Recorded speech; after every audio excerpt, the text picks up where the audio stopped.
சோனா குருவி ஏதோ ஒரு ஃபங்க்ஷனுக்கு போகிறதுக்காக கொஞ்சம் பரபரப்பா கிளம்பிக்கிட்டு இருந்தது. அம்மா அம்மா நானும் உன் கூட வரேம்மா. குக்கு, அங்க வந்து நீ என்ன பண்ண போற? நாங்க பேசிக்கிட்டு இருக்கப்ப எங்க வாய பாத்துக்கிட்டு இருப்ப.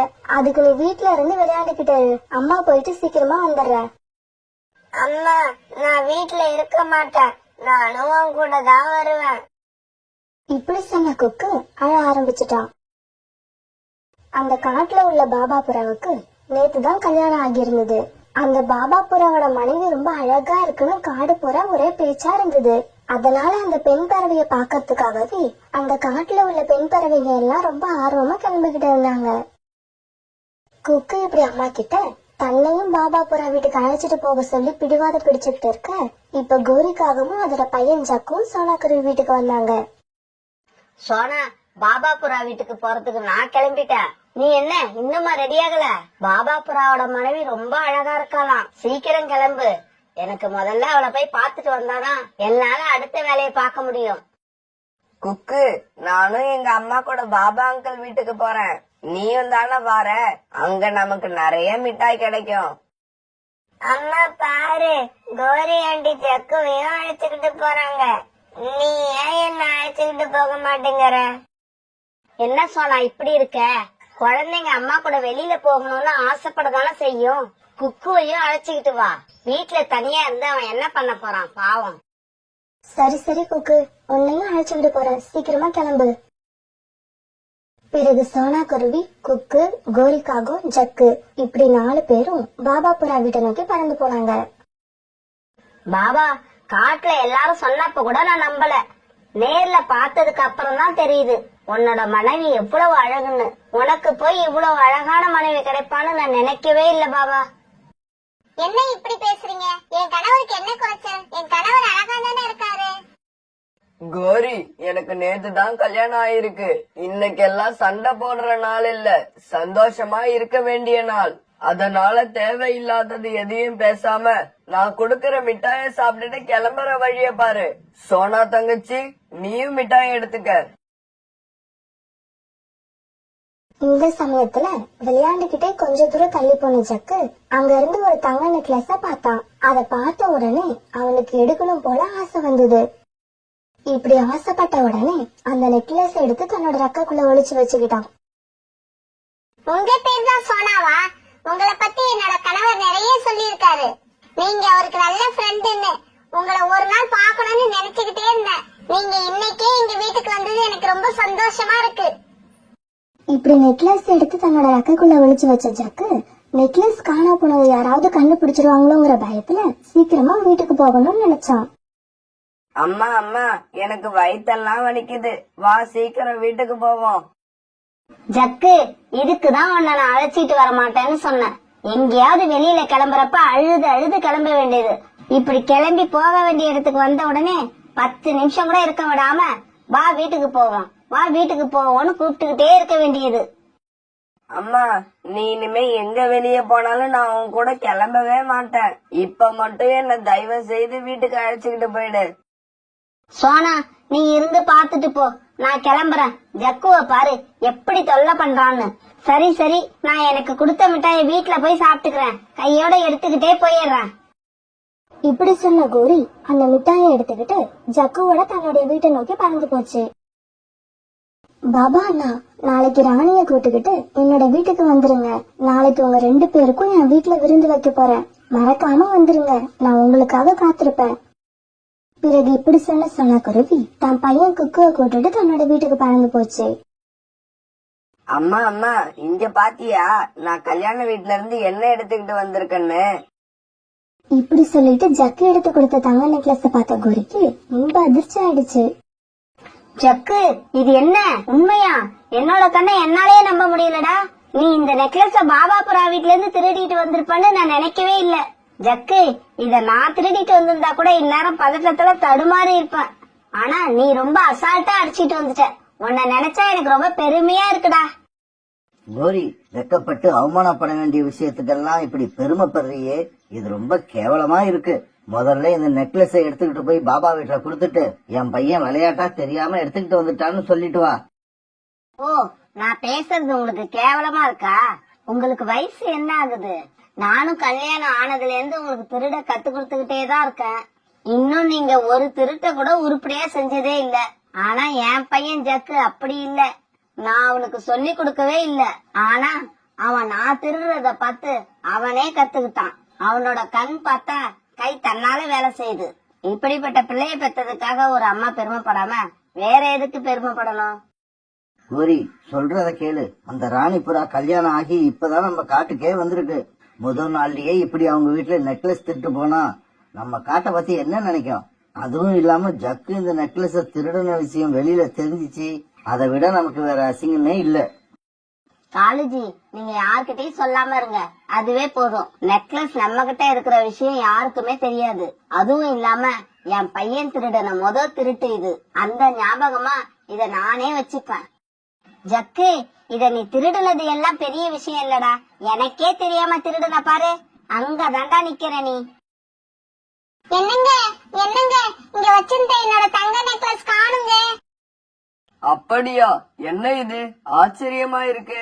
நம்ம வீட்டுக்குள்ள இருந்த பொருள் வேற எங்க போயிடும்? என்னங்க, கோரிக்காவும் அதோட குழந்தை, சோனா குருவி அதோட குழந்தை, இவங்க 4 பேர் தான் நம்ம வீட்டுக்கு வந்தது. வேற யாருமே வரல. ஆமா ராணி, நீ சொல்றது உண்மைதான். இருந்தாலும் சோனா குருவி அப்படிப்பட்ட திருட்டு குருவி கிடையாது. ஆனா கோரிக்காக வந்த உடனே அவங்க பையனுக்கு பாத்ரூம் வருதுன்னு அழைச்சிக்கிட்டு போயிட்டாங்களே, அவங்க மேல எப்படி சந்தேகப்பட முடியும்? எனக்கு என்னவோ சோனா குருவி மேலதாங்க சந்தேகமா இருக்கு. என்னங்க, அந்த நெக்லஸோட விலை ரொம்ப ரொம்ப அதிகம். எங்க அப்பா எனக்குன்னு முத செஞ்சு கொடுத்தது அது. பிறகு 2 பேரும் சோனா குருவி வீட்டுக்கு வாசக்கதவை தட்டினாங்க. உள்ள வாங்க, வாசக்கதவு திறந்துதான் இருக்கு. சோனா குருவி இப்படி சொன்னதுக்கு அப்புறம் பாபா புறாவும் ராணிபுறாவும் சோனா குருவி வீட்டுக்குள்ள வந்தாங்க. சோனா, நீயும் கோரிக்காகவும் எங்க வீட்டுக்கு வந்ததுக்கு வராமலே இருந்திருக்கலாம். புறாண்ணா, என்ன நடந்துச்சு? ஏன் இப்படி எல்லாம் பேசுறீங்க? நீங்க வர்றதுக்கு முன்னாடி எங்க வீட்டுல இருந்த தங்க நெக்லஸ் நீங்க வந்துட்டு போனதுக்கு அப்புறம் காணோம். எங்க போயிருக்கோம் அது? உங்க 2 பேர்ல ஒருத்தர் தான் அந்த நெக்லஸ் எடுத்திருக்கணும். புறாண்ணா, உங்களுக்கு என்ன பத்தி தெரியாதா? அப்படியே உங்களுக்கு சந்தேகமா இருந்தா நீங்க தாராளமா என் வீட்டை சோதனை போட்டுக்கலாம். நீங்க நெக்லஸ் எங்க வச்சிருந்தீங்க அப்படிங்கறது எனக்கு தெரியாது. நான் அதை பார்க்கவும் இல்ல. அம்மா அம்மா, பாபா அங்கிள் வீட்ல நான் ஒரு விஷயத்த பார்த்தேன். நீங்க எல்லாம் ராணி ஆண்டி கூட பேசிக்கிட்டு இருக்கும்போது ஜக்கு அவங்க பின்னால போய் ஏதோ ஒரு பொருளை எடுத்து அவன் ரெக்கைக்குள்ள மறைச்சு வச்சான். அப்படியா? அப்ப குக்கு சொல்றது உண்மையாதான் இருக்கணும். திருட்டு வேலையை ஜக்குமும் அவங்க அம்மா கிட்ட இருந்து கத்துக்கிட்டான் போல இருக்கு. ராணி, சீக்கிரம் கிளம்பு, கோரிக்காக வீட்டுக்கு போவோம். சோனா, தயவு செய்து நீங்களே இங்க கூட வாங்க. என்னோட அப்பா ஞாபகமா என்கிட்ட இந்த நெக்லஸ் மட்டும் தான் இருந்தது. இப்ப அதுவும் காணாம போயிடுச்சு. தயவு செய்து என் கூட வந்து அதை எனக்கு எப்படியாவது கண்டுபிடிச்சு கொடுங்க. ராணி, நான் இப்ப உன் கூட வரேன். ஆனா ஒரு விஷயத்த நல்லா புரிஞ்சுக்க. நான் பிறந்ததுல இருந்து இப்ப வரைக்கும் ஒரு சின்ன திருட்ட கூட செஞ்சது கிடையாது. ஒரு பொய் கூட பேசினதும் கிடையாது. பிறகு சோனா குருவி அந்த 2 புறாக்கள் கூட கோரிக்காக வீட்டுக்கு போச்சு. இப்படி போன இவங்க கோரிக்காக கதவை கட்டினாங்க. வந்துட்டாங்க. நெக்லஸ காணும்னு தெரிஞ்ச உடனே புறா வீட்டுல இருந்து எல்லாரும் வந்துட்டாங்க. இப்ப இந்த காட்டுல உள்ள எல்லா பறவைகள் முன்னாடியும் நாம அசிங்கப்பட போறோம். காலேஜி, நீங்க ஏன் டென்ஷனா வரீங்க? திருடு தெரிஞ்ச எங்களுக்கு அதுல இருந்து தப்பிக்க தெரியாதா? இப்ப பாருங்க இந்த கோரியோட ஐடியாவை. இப்படி சொன்ன கோரி ஜன்னல் வழியா ஜக்கு எடுத்துட்டு வந்த நெக்லஸ பக்கத்துல இருந்த புதருக்குள்ள போட்டது. இப்படி நெக்லஸ் புதருக்குள்ள போட்ட கோரி பிறகு வாசக்கதவை திறந்தது. என்ன சோனா, பொண்ணு மாப்பிள்ளைய அழைச்சுக்கிட்டு நம்ம வீட்டுக்கு வந்திருக்க? நான் இன்னைக்கு இவங்களை விருந்துக்கு கூப்பிடவே இல்லையே. கோரி, நாங்க ஒன்னும் உன் வீட்டுக்கு விருந்து சாப்பிட வரல. நீங்க எல்லாம் வந்துட்டு போனதுக்கு அப்புறம் வீட்டுல ராணியோட தங்க நெக்லஸ காணோம். அத நீங்க எடுத்தீங்களான்னு கேக்குறதுக்காக தான் வந்தோம். ராணி, உனக்குதான் தெரியுமே, உங்க வீட்டுல ஒரு 10 நிமிஷம் கூட இந்த ஜக்கு என்ன இருக்க விடல. நான் எப்படி அந்த நெக்லஸ எடுத்திருக்க முடியும்னு நீங்க நினைக்கிறீங்க? அப்படியே உங்களுக்கு சந்தேகம் வந்தா என் வீட்டை தாராளமா செக் பண்ணி பாத்துக்கோங்க. கோரிக்காக இப்படி சொன்னதும் புறா, ராணிபுறா, சோனா இவங்க 3 பேருமே கோரிக்காவ வீட்டை நல்லா செக் பண்ணி பார்த்தாங்க. ஆனா எங்கேயுமே நெக்லஸ் கிடைக்கல. கோரிக்காக வீட்டுல நெக்லஸ் எப்பயாவது கிடைச்சிரும்னு நம்பிக்கையில வந்த பாபா புறாவுக்கும் ராணி புறாவுக்கும் இப்ப ரொம்ப ஏமாற்றம் ஆயிடுச்சு. எங்க அப்பா எனக்கு ரொம்ப ஆசையா வாங்கி கொடுத்த நெக்லஸ் அது. அந்த நெக்லஸ் இப்ப என்கிட்ட இல்ல. அது இப்ப என்கிட்ட இல்லன்னு நினைக்கிறப்ப என் உடம்புல தெம்பே இல்லாத மாதிரி இருக்கு. ராணி, நீ அழாத, கவலைப்படாம இரு. நான் உனக்கு அதே மாதிரி வேற ஒரு தங்க நெக்லஸ் வாங்கி தரேன். நீங்க எனக்கு 1000 நெக்லஸ் வாங்கி தரலாம். இருந்தாலும் அது அந்த நெக்லஸ் மாதிரி ஆகாது. அந்த நெக்லஸ் வாங்க எங்க அப்பா எவ்வளவு கஷ்டப்பட்டாருன்னு எனக்கு தான் தெரியும். பரவாயில்ல விடுங்க, போனது போயிடுச்சு. ஆனா அந்த நெக்லஸ் எடுத்தவங்க அதை வச்சு சந்தோஷமா இருக்கலாம்னு மட்டும் நினைக்க கூடாது. என்னோட நெக்லஸ் திருடுறதுக்கான தண்டனையை அவங்க சத்தியமா அனுபவிச்சே ஆகணும். ராணி புறா அழுதுகிட்டே இப்படி சொல்ல, பிறகு சோனா குருவி 2 புறாக்கள் இப்படி எல்லாருமே கோரிக்காக வீட்டை விட்டு கிளம்பி போனாங்க. கோரி, அந்த ராணி புறா எப்படி சாபம் விட்டுட்டு போகுது பாத்தியா? அந்த புறாவோட வயிற்றுச்சல் நம்மள நல்லா இருக்க விடாது. காலுஜி, இந்த மாதிரி பல பேரோட வயிற்றுச்சலை பார்த்தவனா? யாரோட வயிற்றுச்சலை என்ன ஒண்ணும் பண்ணாது.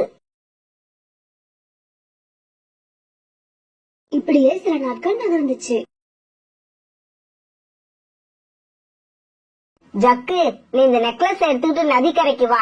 நதிக்கரைக்கு போய் அம்மா இந்த நெக்லஸ போட்டு நதியில அழகு பார்க்கணும். அம்மா அம்மா, நீங்க இந்த நெக்லஸ போட்டுக்கிட்டீங்கன்னா ரொம்ப அழகா இருப்பீங்க. இந்த நெக்லஸ் உங்ககிட்ட தான் இருக்குன்னு யாராவது பாத்துட்டாங்கன்னு வச்சுக்கோங்க, அம்மாவும் பிள்ளையும் அப்புறம் உள்ளதான் இருப்பீங்க. யாராவது பார்த்தாதானே? இத திருடுறப்ப எவ்வளவு ஜாக்கிரதையா இருந்தோமோ அதை விட ஜாக்கிரதையா இந்த நெக்லஸ யாரும் பார்க்காம பாத்துப்போம். இப்படி சொன்ன கோரி ஜக்குவை அழைச்சுக்கிட்டு நதிக்கரைக்கு போச்சு. நான் இந்த நெக்லஸ போட்டுக்கிட்டு நதியில அழகு பாக்குறேன். நீ அது வரைக்கும் யாராவது வராங்களான்னு சுத்தியும் முத்தியும் பார்த்துக்கிட்டே இரு. இப்படி சொன்ன கோரி அந்த நெக்லஸ போட்டுக்கிட்டு நதியில தன்னுடைய அழக பாத்துக்கிட்டு இருந்தது. ஜக்கு நதிக்கரைக்கு யாராவது வராங்களான்னு இப்படியும் அப்படியும் பாத்துக்கிட்டு இருந்தான். ஆனா கோரிக்காகத்துக்கும் ஜக்குவுக்கும் தெரியாம அவங்க 2 பேரையும் 2 திருட்டு ஆந்தைங்க கண்காணிச்சுக்கிட்டு இருந்தாங்க. பாஸ் பாஸ், அங்க பாருங்க, கோரிக்காக கழுத்துல இருக்க நெக்லஸ் ரொம்ப அழகா இருக்கு. ஏய் முட்டாள், அது அழகு மட்டும் இல்லடா, அதோட விலையும் ரொம்ப அதிகமா இருக்கும் போல இருக்கு. பாஸ், அந்த நெக்லஸ் மட்டும் அன்னி கழுத்துல இருந்தா எவ்வளவு அழகா இருக்கும். நீ சொல்றதும் உண்மைதான், ஆனா அதை என் மனைவி கழுத்துல போட்டா அழகா இருக்காளோ இல்லையோ, ஆனா அவ ரொம்ப சந்தோஷப்படுவா. அதுக்காகவாவது இதை இப்ப நாம எடுத்துக்கிட்டு போயே ஆகணும். இப்படி பேசிக்கிட்ட ஆந்தைங்கள் 2ம் கோரிக்காக கிட்ட பறந்து போச்சுங்க. இப்படி போன ஆந்தைங்க 2ம் கோரிக்காக மேல பாஞ்சு அதை அடிக்க ஆரம்பிச்சாங்க. யார் நீங்க? யார் நீங்க? என்ன எதுக்காக அடிக்கிறீங்க? நீங்க என்ன செஞ்சாலும் சரி, அந்த நெக்லஸ் மட்டும் நான் கொடுக்கவே மாட்டேன். ஆனா இந்த நெக்லஸ் கொடுக்கலன்னா நாங்களும் விடவே மாட்டோம் அப்படிங்கிற மாதிரி அந்த ஆந்தைங்களும் கோரிக்காகத்தை விடாம அடிச்சுக்கிட்டே இருந்தாங்க. அம்மா அம்மா, நீங்க இந்த நெக்லஸ் அவங்க கிட்ட கொடுத்துருங்க. நீங்க அடி வாங்காதீங்கம்மா, நெக்லஸ் அவங்க கிட்ட கொடுத்துருங்க. ஜக்கு இப்படி சொல்லி அழுதுகிட்டே இருந்தான். ஆனா ஜக்கு சொன்னது எதுவும் கோரிக்காக காதுல வாங்காம ஆந்தைங்க கிட்ட இருந்து அந்த நெக்லஸ பாதுகாக்கிறதுலயே புரிய இருந்தது. ஆனா கடைசியா அந்த 2 ஆந்தைங்களும் கோரிக்காகத்தை அடிச்சு போட்டுட்டு அந்த நெக்லஸ எடுத்துக்கிட்டு பறந்து போயிட்டாங்க.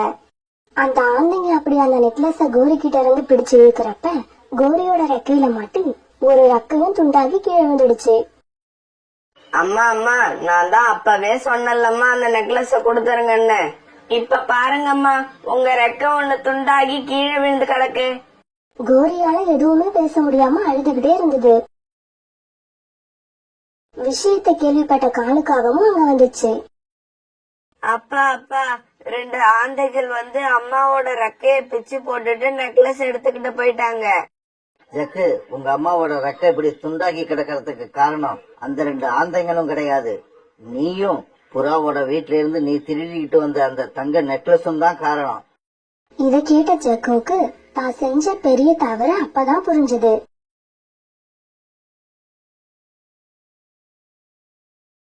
அம்மா, எனக்கு நல்லா ஞாபகம் இருக்கு. அப்பா கூட நாம இங்க ஒரு தடவை வந்தப்ப அப்பாவோட தோல்ல ஏறி குதிச்சு குதிச்சு விளையாண்டுகிட்டு இருந்தேன். அப்ப எனக்கு ரொம்ப சந்தோஷமா இருந்துச்சு. எனக்கு நல்லா ஞாபகம் இருக்கு. குக்கு இப்படி பேசிக்கிட்டே இருக்க அவங்க அம்மா சோனா குருவி கண்ணுல இருந்து கண்ணீரா ஊதுச்சு. அம்மா என்னம்மா நீ, நான் அப்பாவை பத்தி ஏதாவது பேசினாலே அழ ஆரம்பிச்சிடுற. அது ஒண்ணும் இல்லடி செல்லம், அம்மா கண்ணுல ஏதோ தூசி விழுந்துருச்சு, அதனாலதான் கண்ணீர் வருது.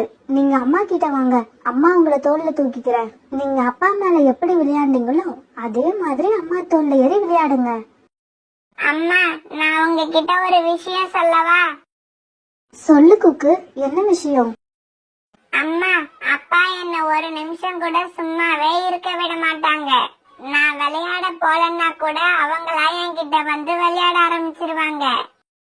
சோனா குருவியும் அதோட பையன் குக்கும் இறந்து போன ராணாவை பத்தி இப்படியே பேசிக்கிட்டு இருந்தாங்க.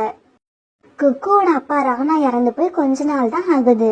திடீர்னு வந்த ஒரு காய்ச்சல் ராணாவோட உயிரையே எடுத்துட்டு போகும்னு யாருமே நினைக்கல. சோனா குக்கு மேல உயிரையே வச்சிருந்தது. அதனால அவனுக்கு அப்பா இல்லாத குறையே தெரியாம வளர்க்கறதுக்கு ரொம்ப முயற்சி பண்ணுச்சு. ஆனா குக்கு அது எல்லாத்தையும் தாண்டி பாப்பா அப்பாவை பத்தி பேசிக்கிட்டே இருந்தான். குக்கு, இப்ப சாயங்காலம் ஆக போகுது, வாங்க நம்ம வீட்டுக்கு போகலாம். அம்மா எனக்கு இங்க இருக்க ரொம்ப ஆசையா இருக்கு. இன்னும் கொஞ்ச நேரம் இங்க இருந்துட்டு போவோமா? குக்கு செல்லம், இப்ப நீங்க அம்மா பேச்சை கேட்டு வீட்டுக்கு வந்தீங்கன்னா உங்களை நான் அடுத்த வாரமும் இங்கேயே அழைச்சுக்கிட்டு வருவேன். சோனா இப்படி சொன்னதை கேட்ட குக்கு ரொம்ப சந்தோஷமா அம்மா கூட வீட்டுக்கு பறந்து போனான். சோனா முன்னால பறந்து போக குக்கு அம்மாவை ஃபாலோ பண்ணிக்கிட்டே பறந்து போனான். ஏன்னா குக்கு இப்பதான் பறக்க ஆரம்பிச்சதால வெளியில போய் வரத்துக்கு இன்னும் அவனுக்கு சரியா வழி தெரியாது. இப்படி அம்மாவும் பையனும் பறந்து வந்துகிட்டு இருக்கப்ப திடீர்னு காத்து வேகமா வீச ஆரம்பிச்சது. இந்த அளவு வேகமான காத்து எங்க இருந்து வந்ததுன்னே தெரியல. ஆனா பறந்து போய்கிட்டு இருந்த சோனாவுக்கும் அது பையன் குக்குவுக்கும் இது ரொம்ப கஷ்டத்தை கொடுத்தது. குக்கு அந்த காத்துல பறக்க முடியாம ரொம்ப சிரமப்பட்டான். அப்ப திடீர்னு காத்தோட வேகம் இன்னும் அதிகரிச்சதால குக்குவால சுத்தமா பறக்க முடியாம போக காத்து அவனை தன்னோட வழியில இழுத்துட்டு போக ஆரம்பிச்சது. குக்கு, சீக்கிரமா அம்மா பின்னாலேயே பறந்து வாங்க, காத்து வேகமா அடிக்குது, வேற எங்கேயும் போயிடாத, அம்மா பின்னாலேயே வா. இப்படி சொல்லிக்கிட்டே வந்த சோனா திடீர்னு திரும்பி பார்க்க அங்க குக்குவை காணோம். குக்கு, குக்கு எங்க போன? குக்கு, ஐயோ என்னோட குக்குவை காணுமே, எங்க போனான்னு தெரியலையே. குக்குவை காணுமேங்கிற பதட்டத்துல சோனா குருவி இப்படி கத்திக்கிட்டு இருக்கும் போது காத்து சோனா குருவிய வேற திசையில இழுத்துட்டு போக ஆரம்பிச்சது. இப்படி காத்து இழுத்துக்கிட்டு போன திசையில எல்லாம் போன சோனா குருவி வழியில ஒரு மரம் குறுக்கிட்டதால அதுல மோதி கீழே விழுந்துருச்சு. அப்ப ராத்திரியும் ஆயிடுச்சு. மரத்துல மோதி மயக்கமாகி கீழே விழுந்த சோனா மயக்கம் தெரியாம அதே இடத்துல அப்படியே கிடந்தது. அம்மாவும் பிள்ளையும் அந்த அருவிக்கரையை விட்டு கிளம்புறப்ப எவ்வளவு சந்தோஷமா இருந்தாங்களோ இப்ப அந்த சந்தோஷம் அப்படியே துக்கமா மாறிடுச்சு. மறுநாள் பொழுது விடிஞ்சிச்சு. காலையிலேயே சூரியனோட வெப்பம் ரொம்ப அதிகமா இருந்தது. நேத்து சாயங்காலம் அவ்வளவு வேகமா காத்து வீசின காடா இதுன்னு கேக்குற மாதிரி இப்ப காடு ரொம்ப அமைதியா இருந்தது. அந்த சமயத்துல உணவு தேட கிளம்பி வந்த புறாவும் கிளியும் கீழே ஏதோ ஒரு பறவை விழுந்து கிடக்கிறத பார்த்தாங்க. புறா, அங்க பாரு, கீழே ஏதோ ஒரு பறவை விழுந்து கிடக்கு. எனக்கு என்னவோ பாக்கிறதுக்கு சோனா குருவி மாதிரியே இருக்கு. கிளி, நீ சந்தேகப்பட்டது சரிதான். இங்க விழுந்து கிடக்கிறது சோனா குருவிதான். ஆனா இது எப்படி இங்க வந்து விழுந்து கிடக்குது? எனக்கு ஒரே குழப்பமா இருக்கு. அப்புறம் குக்கு இல்லாம சோனாவும் எங்கேயும் வெளியே கிளம்பாது. அப்பன்னா குக்கு எங்க போனா? சோனா எழுந்துரு, எப்படி இந்த இடத்துக்கு வந்த? கண்ணை திறந்து பாரு சோனா, கண்ணை திறந்து எங்களை பாரு. கிளி இப்படி ரொம்ப வேகமா கத்துனதுக்கு அப்புறம் சோனா குருவி மெதுவா கண்களை திறந்து பார்த்தது. ரீட்டா, புறாண்ணா, நேத்து சாயங்காலம் வேகமா வீசின காத்துல நானும் என் குக்குவும் மாட்டிக்கிட்டோம். என் குக்கு எங்க போனானே தெரியல. தயவு செய்து அவனை தேடுங்க, அவனை கண்டுபிடிங்க. சோனா, உன் பையன் குக்குவை தேடிதான் ஆகணும். அதுக்கு முன்னாடி உன்னை நாங்க கொண்டு போய் வீட்டுல விட்டுட்டு வந்துடுறோம். இப்படி சொன்ன புறாவும் ரீட்டா கிளியும் சோனா குருவியை தூக்கிக்கிட்டு அதோட வீட்டுக்கு போனாங்க. புறாண்ணா, என்னோட ரக்கையில அடிபட்டு இருக்குன்னு நினைக்கிறேன். வலி அதிகமா இருக்கு, அதனால என்னால இப்ப பறக்க முடியாது. தயவு செய்து நீங்க 2 பேரும் என் பையன் குக்குவை போய் தேடுங்க. அவன் இப்ப எந்த நிலைமையில எப்படி இருக்கானே தெரியல. தயவு செய்து அவனை காப்பாத்துங்க. சோனா, நீ அழாம இரு, நாங்க போய் குக்குவை தேடி பாக்குறோம். நேத்து வேகமா வீசின காத்துல அவனும் உன்ன மாதிரி ஏதாவது மரத்துல மோதி விழுந்திருப்பான், இல்லன்னா ஏதாவது புதற்காட்டுல மாட்டிக்கிட்டு இருப்பான்னு நினைக்கிறேன். நாங்க எப்படியாவது அவனை போய் கண்டுபிடிக்கிறோம். இப்படி சொன்ன புறாவும் ரீட்டா கிளியும் சோனா குருவி வீட்டை விட்டு பறந்து போனாங்க. புறா, எனக்கு என்னவோ சோனாவோட பையன் குக்கு உயிரோட இருப்பாங்கிற நம்பிக்கையே இல்ல. நீ என்ன நினைக்கிற? நீ சொல்றது வாஸ்தவம் தான் ரீட்டா. அவ்வளவு வேகமா வீசின காத்துல சிக்கிக்கிட்ட சின்ன பறவைங்க உயிரோட இருக்கணும்னா அது ரொம்ப அதிசயம்தான். இருந்தாலும் நாம இப்ப அவனை தேடிதான் ஆகணும். சரி வா, நாம அவனை போய் தேடுவோம். பிறகு இப்படி பேசிக்கிட்டே புறாவும் ரீட்டா கிளியும் தங்களால முடிஞ்ச அளவு உயரமா பறந்து சோனா குருவியோட பையன் குக்குவை தேட ஆரம்பிச்சாங்க. இதே சமயத்துல நேத்து காலையில பக்கத்து காட்டுல இருந்த தன்னோட அம்மா வீட்டுக்கு போயிருந்த கோரிக்காகவும் காலுக்காகவும் இப்ப தங்களோட காட்டுக்கு திரும்பி வந்துகிட்டு இருந்தாங்க. ரொம்ப தூரம் பறந்து வந்த இவங்க களைச்சு போனதால ஒரு மரத்துல உட்காந்து ஓய்வு எடுத்தாங்க. கோரி, நான் உனக்கு மட்டும்தான் சமைக்க தெரியாதுன்னு நினைச்சுக்கிட்டு இருந்தேன். நேத்துதான் தெரிஞ்சது உங்க அம்மாவுக்கும் இன்னும் சமைக்க தெரியலன்னு. ஓஹோ, அப்படியா காலேஜி? அதனாலதான் உங்க தட்டுல வச்ச பிரியாணிய ஒரு பருக்க கூட விடாம காலி பண்ணினீங்க போல இருக்கு. கோரி, சாப்பிட்டாதான் உயிர் வாழலாங்கிற நிலைமை வர்றப்ப எதுக்கு இருக்கிறது எதுவா இருந்தாலும் சாப்பிட்டு தானே ஆகணும். இப்படி இவங்க 2 பேரும் பேசிக்கிட்டே இருக்கிறப்ப திடீர்னு கோரியோட பார்வை பக்கத்துல இருந்த ஒரு புதார் காட்டை பார்த்தது. அந்த புதார் காட்டுல ஒரு சின்ன பறவை மயக்கமாகி கிடந்ததை பார்த்த கோரிக்காகவும் காலுக்கிட்ட இப்படி சொல்லுச்சு. காலேஜி, சீக்கிரம் வாங்க, அந்த புதருக்குள்ள ஒரு சின்ன பறவை ஒண்ணு விழுந்து கிடக்கு. பிறகு 2 பேரும் அந்த புதர் காட்டுக்கு பறந்து போனாங்க. கோரி, இது நம்ம சோனா குருவியோட பையன் குக்கு. குக்கு மட்டும் இங்க தனியா எப்படி வந்து விழுந்திருப்பான்? இவன் உடம்புல நிறைய காயம் வேற இருக்கு. கோரி, இவனை சீக்கிரமா ஹாஸ்பிட்டலுக்கு அழைச்சிட்டு போகணும்னு நினைக்கிறேன். ஏன்னா இவன் இருக்கிற நிலைமை ரொம்ப மோசமா இருக்கு. சரி சரி வாங்க, இவன் அந்த புதற்காட்டை விட்டு தூக்கி பருந்து டாக்டர் அழைச்சிட்டு போவோம். சோனா வேற இவனை பார்க்காம ரொம்ப அழுதுகிட்டு இருக்கும். பிறகு காலுவும் கோரியும் குக்குவை அந்த புதர் காட்டை விட்டு தூக்கி பருந்து டாக்டர் கிட்ட அழைச்சிட்டு போனாங்க. இவனுக்கு ரெக்கையிலயும் உடம்புலயும் கொஞ்சம் காயங்கள் அதிகமா தான் இருக்கு. இருந்தாலும் பயப்படுறதுக்கு ஒண்ணும் இல்ல. நான் மருந்து தாரேன், அது வேலைக்கு போட்டா இந்த காயங்கள் சீக்கிரம் ஆறி போயிடும். நல்ல வேலையா புதற்காட்டுல கடந்த இவனை நீங்களாவது பாத்தீங்க. இன்னைக்கு பூரா யாரும் பார்க்காம இருந்திருந்தா இவன் கண்டிப்பா உயிரோடவே இருந்திருக்க மாட்டான். பருந்து டாக்டர், இவன் இப்ப கண்ணு முழிச்சிருவானா? மயக்கம் தெளிஞ்சிருமா? மருந்து கொடுத்திருக்க, இன்னும் சரியா 5 நிமிஷத்துக்குள்ள இவன் கண் விழிச்சு பாத்துருவான். இதே சமயத்துல குக்குவை தேடி வந்த புறாவும் ரீட்டா கிளியும் அந்த புதர் காட்டு பக்கம் வந்தாங்க. இப்படி வந்த இவங்களோட பார்வை அந்த புதர் காட்டுல கடந்த 4-5 இறகுகள் மேல பட்டதால உடனே அந்த புதர் காட்டு கிட்ட போனாங்க. புறா, இந்த இறகுகள் குக்குவோடையதுதான், எனக்கு நல்லா தெரியும். அதே கலர், சின்ன சின்ன இறகுகள். ரீட்டா, தான் பையன் உயிரோட இருப்பாங்கிற சோனாவோட நம்பிக்கை இதோட முடிஞ்சு போயிடுச்சு. ஏதோ ஒரு பெரிய கழுகுதான் குக்குவை கொண்டு தின்னிருக்கணும். புறா, நீ சொல்றத நானும் ஒத்துக்கிறேன். அப்படிதான் நடந்திருக்கணும். எதுக்கும் ஒரே ஒரு இறக மட்டும் எடுத்துக்கிட்டு போவோம். அத காமிச்சாதான் சோனா குருவியும் குக்கு இறந்து போனதை நம்பும். இப்படி பேசிக்கிட்ட இவங்க குக்குவோட ஒரு இறகை எடுத்துக்கிட்டு அங்க இருந்து சோனா குருவி வீட்டுக்கு பறந்து போனாங்க. புறானா ரீட்டா, என்ன நீங்க 2 பேர் மட்டும் தனியா வந்திருக்கீங்க? என் பையன் எங்க?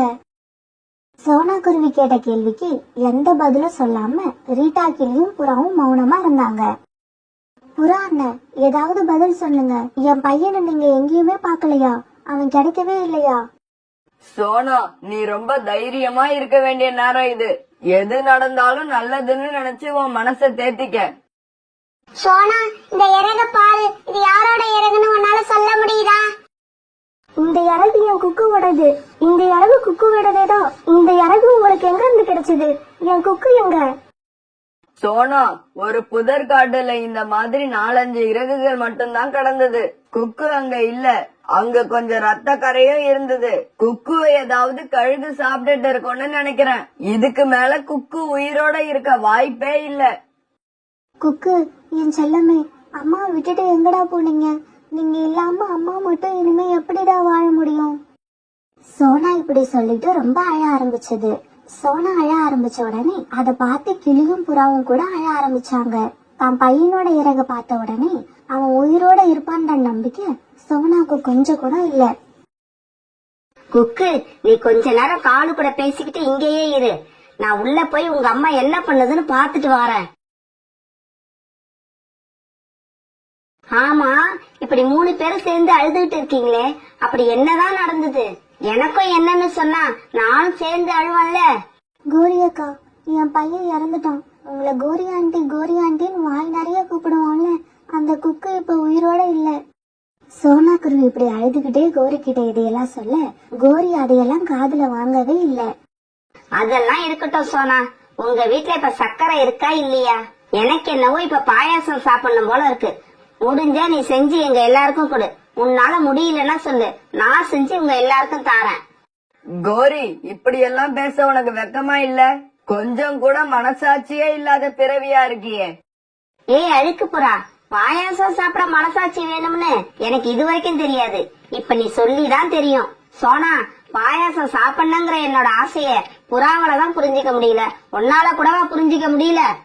கோரி அக்கா, என் பையன் இறந்துட்டான்னு சொல்றேன், அத காதுல வாங்காம பாயாசத்தை பத்தியே பேசிக்கிட்டு இருக்கீங்களே. இப்படி எல்லாம் இருக்க உங்களால மட்டும்தான் முடியும். என்னால மட்டும் இல்ல சோனா, காலுவாலையும் முடியும். காலுஜி, ஒரு நிமிஷம் உள்ள வாங்க. இங்க நமக்கு யாருமே பாயாசம் வச்சு கொடுக்க மாட்டேங்கிறாங்க. கோரி இப்படி கூப்பிட்ட உடனே காலுக்காக குக்கு அழைச்சுக்கிட்டு சோனா வீட்டுக்குள்ள போச்சு. குக்கு உயிரோட இருக்கிறத சோனா, புறா, கிளி யாராலையுமே நம்ப முடியல. குக்கு இறந்துட்டான்னு நினைச்சு இது வரைக்கும் அழுதுகிட்டு இருந்த சோனா குருவி இப்ப குக்குவை பார்த்த உடனே அள்ளி அணைச்சுக்கிட்டு ஆனந்த கண்ணீர் விட ஆரம்பிச்சது. குக்கு, என்னோட மகனே, வந்துட்டியாடா செல்லும். என் கண்ணு என்னாலேயே நம்ப முடியல. அம்மா கொஞ்ச நேரத்துல உன்னை பத்தி தப்பு தப்பா என்னென்னமோ நினைச்சிட்டேன் தெரியுமா? அம்மா, நான் நல்லா இருக்கம்மா. என்ன நினைச்சு அழாதீங்கம்மா. புதர் காட்டுல மயக்கமா கடந்த என்ன கோரி ஆண்டியும் காலு அங்கிளும் தான் மருந்து டாக்டர்கிட்ட அழைச்சுக்கிட்டு போய் மருந்து வாங்கி கொடுத்து சரி பண்ணிருக்காங்க. சோனா, முன்னாடிதான் குக்கு இறந்துட்டான்னு நினைச்சு அழுதுகிட்டு இருந்த, அதுல ஒரு அர்த்தம் இருக்கு. இப்பதான் அவனை நாங்க உயிரோட கொண்டு வந்துட்டோமே, இன்னும் ஏன் அழுதுகிட்டு இருக்க? எனக்கு இப்ப இந்த வீட்டுல பாயாசம் கிடைக்குமா கிடைக்காதா, அத சொல்லுங்க முதல்ல. பாயாசமா? பாயாசம் எனக்கும் வேணும், நானும் நிறைய சாப்பிடுவேன். கோரி அக்கா, நீங்களும் கால அண்ணனும் செஞ்ச உதவிக்கு நான் எப்படி நன்றி சொல்ல போறேன்னே தெரியல. என்னோட உயிரையே கொடுத்தா கூட நீங்க செஞ்ச உதவிக்கு ஈடாகாது. சோனா, நீ இப்படி நன்றின்னு வாயால சொல்லி எங்களை அனுப்பிடுவேன்னு தெரிஞ்சுதான் நான் உன்னை ஆரம்பத்திலேயே பாயாசம் கேட்டேன். இப்பவும் சொல்றேன், எனக்கு உன்னுடைய நன்றி எல்லாம் வேண்டாம். எனக்கும் காலுக்கும் பாயாசம் தான் வேணும். கோரி பிடிவாதமா இப்படி சொல்ல அங்க இருந்த எல்லாருமே இதை கேட்டுட்டு ரொம்ப ஆனந்தமா சிரிச்சாங்க.